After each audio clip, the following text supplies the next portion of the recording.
Welcome to the Teaching Autism and Special Education Community Podcast. Hi, I'm Nikki, a passionate special educator, autism advocate, resource creator with over a decade of experience, and you may know me as the face behind Teaching Autism. This podcast is your go-to place for practical tips, hands-on strategies, and inspiring and funny stories to support special educators all around the world, whether it's building independence, creating engaging lessons, or finding that elusive work-life balance. I'm here to help you thrive inside and outside of the classroom. Let's dive into today's episode and make a difference together.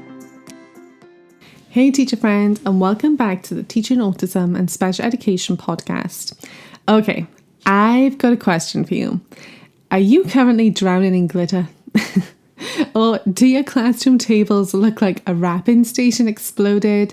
Or are you trying to plan something fun for the holidays, but somehow every idea you see online looks like it requires an art degree, 6 hours, and 24 sets of perfect fine motor skills?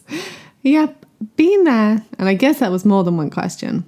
But today we are talking about inclusive holiday fun. So activities that truly work for everyone. No stress, no impossible Pinterest setups, just simple, low prep ideas that keep all of your learners engaged, regulated, and feeling successful, even when December chaos hits. So let's start with a little mindset shift. When most people think of holiday fun, they picture big classroom parties, noisy games, messy crafts, glitter and glue. But for many of our neurodivergent students, that kind of fun actually feels like stress.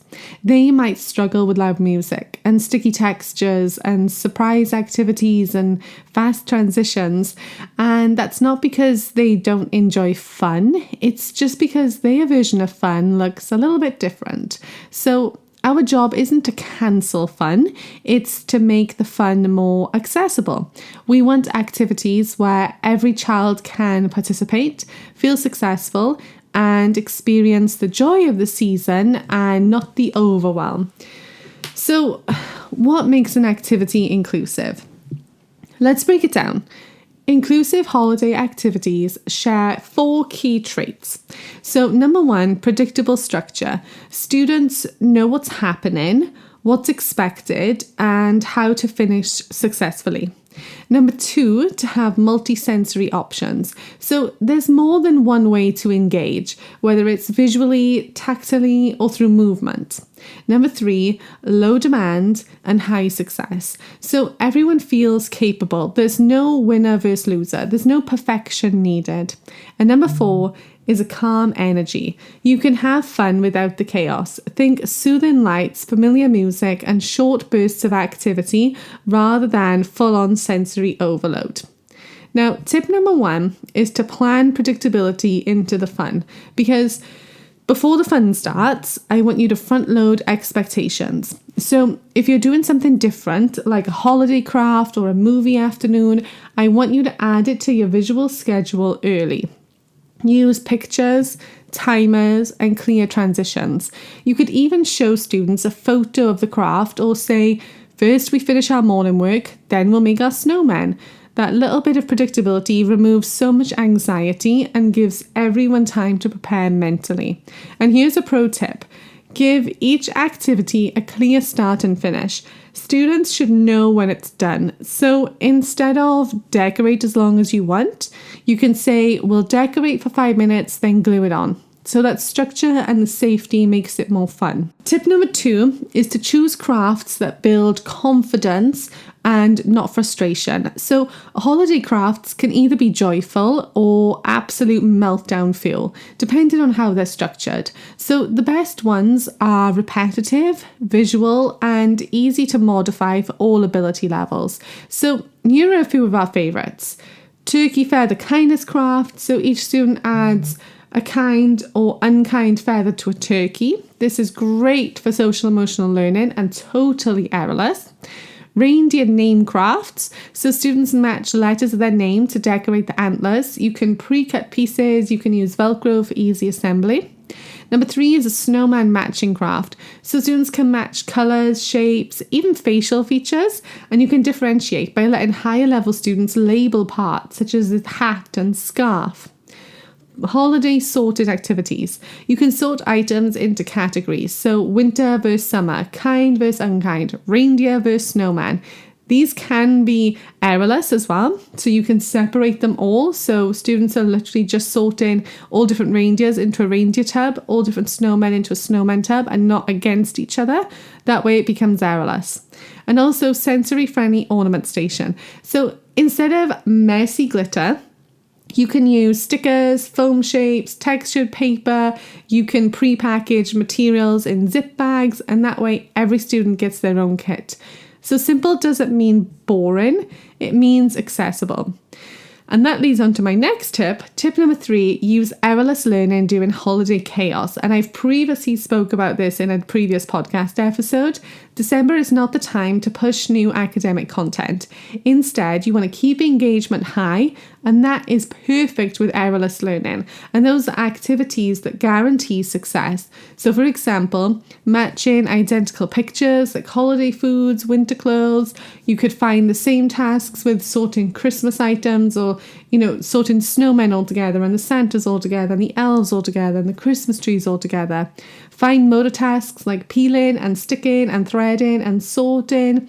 These errorless activities help to keep regulations steady and help students feel capable when everything else around them feels unpredictable. And you can rotate between 4 or 5 favorites all month. Students love the familiarity, and you can save your sanity. Tip number 4, make sensory play festive without the overload.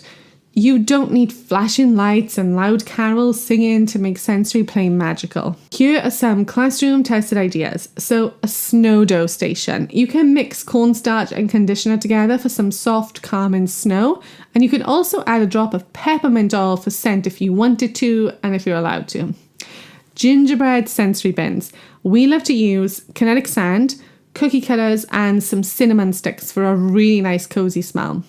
Christmas sorting bins, so you can just fill a tub with pom-poms, jingle bells, mini ornaments, and students can scoop and sort and count. And then reindeer food scoop in, so just put a bunch of oats and sparkly sequins in a tub with spoons and cups, and it's just endless fine motor fun. So the tip is to keep it structured, have a clear start and end, and then use visuals for expected action, so things like scoop and pour and stop. Tip number 5, keep literacy simple and joyful. So holiday weeks are the perfect time to work on functional literacy. So things like comprehension through visuals and shared reading. So I want you to try reading some simple themed adapted books. So, I Am Thankful, Snowman Counting, Holiday Emotions. You can find them all over on my TBT as well. Using what question cards with winter scenes. Again, I'll link in the show notes where you can download some of those. And even doing some one-sentence writing prompts like I see a snowman with some visual supports, and matching pictures to words on a holiday theme board. And again, you can grab that from the links in show notes as well. If students aren't writing yet, you can have them point, choose, or use AAC, and everyone can participate at their own level. And don't forget to revisit favourites from earlier in the year, and you can just add a holiday twist. That familiar structure, but the new theme can equal instant engagement. Tip number 6, movement and music. Movement breaks are absolutely essential this time of year. So I want you to try low pressure fun options like snowflake stretching. So think of gentle yoga, slow stretches, reindeer run, so obstacle courses, or even just a follow the leader game. Freeze like a snowman, so play music, all your students can dance, and they have to freeze like a snowman when the music stops. And then 12 days of movement, so jumping, clapping, marching, spinning. These quick bursts help to regulate energy, improve focus, and burn off the sugar cookie jitters. Tip number 7, I don't want you to force holiday spirit. This one's big because not every child celebrates Christmas, and even those who do might find the excitement gets overwhelming. So always offer opt-outs and make them feel safe and not singled out. So you can say things like, you can make a reindeer or you can make a winter penguin. It's the same activity but different themes, so it's still inclusive. Some neutral winter themes are things like snow, mittens, penguins, hot chocolate. These are perfect because they feel seasonal without actually being tied to one tradition. Tip number 8, I want you to plan for calm transitions. So transitions are tough even way back in September, but in December, I feel like they can really quickly become meltdown central. So here's what helps. I think giving extra warnings before transition, so 2 minutes until cleanup. You can do this verbally, you can do it visually. I like sand timers. Some of my coworkers like to use digital countdowns on the interactive whiteboard. You can also keep background noise low during these changes and use your calming visuals. So think first then boards, your timers, your checklists.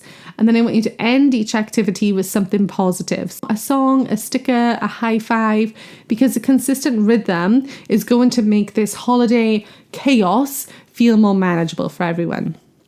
Tip number 9, I want you to involve staff and families. So let paras and families know that your focus is inclusive fun, not perfection. So share what works, like calming corners and clear visuals and structured play, so everyone stays on the same page. And if possible, send home a few simple low prep holiday visuals or crafts, and family can try them too. So that consistency between school and home, that is going to help keep that regulation steady and the anxiety low as well. And my final tip is tip number 10, and this is to reflect and don't compare. So you don't need the flashiest classroom. You don't need the most elaborate activities. You don't need to go viral on TikTok. You just need connection. Your students might not even remember what craft they made, but they will remember how they felt, calm and included, proud, capable. So as you plan the last few weeks before break, I want you to ask yourself, does this make my students feel successful? Does this make me feel calm? If the answer is yes, then that's your winner. And look, holiday season in our classrooms can be magical, but only when it's meaningful and manageable. Inclusive fun is not about doing more. It's about doing what matters most for your students. So think of things like predictable routines, errorless success, sensory balance, and real joy. You do not need glitter explosions. Put away the 50-step crafts. You need laughter and calm and connection. And if all else fails, remember, as a student once confidently told me, stickers fix everything. Anyway, thank you for spending time with me today, teacher friend. You are doing an incredible job, truly. Your students are so lucky to have someone who knows that inclusion isn't just for lessons, it's for celebrations too. Thanks for listening, and I'll speak to you again soon.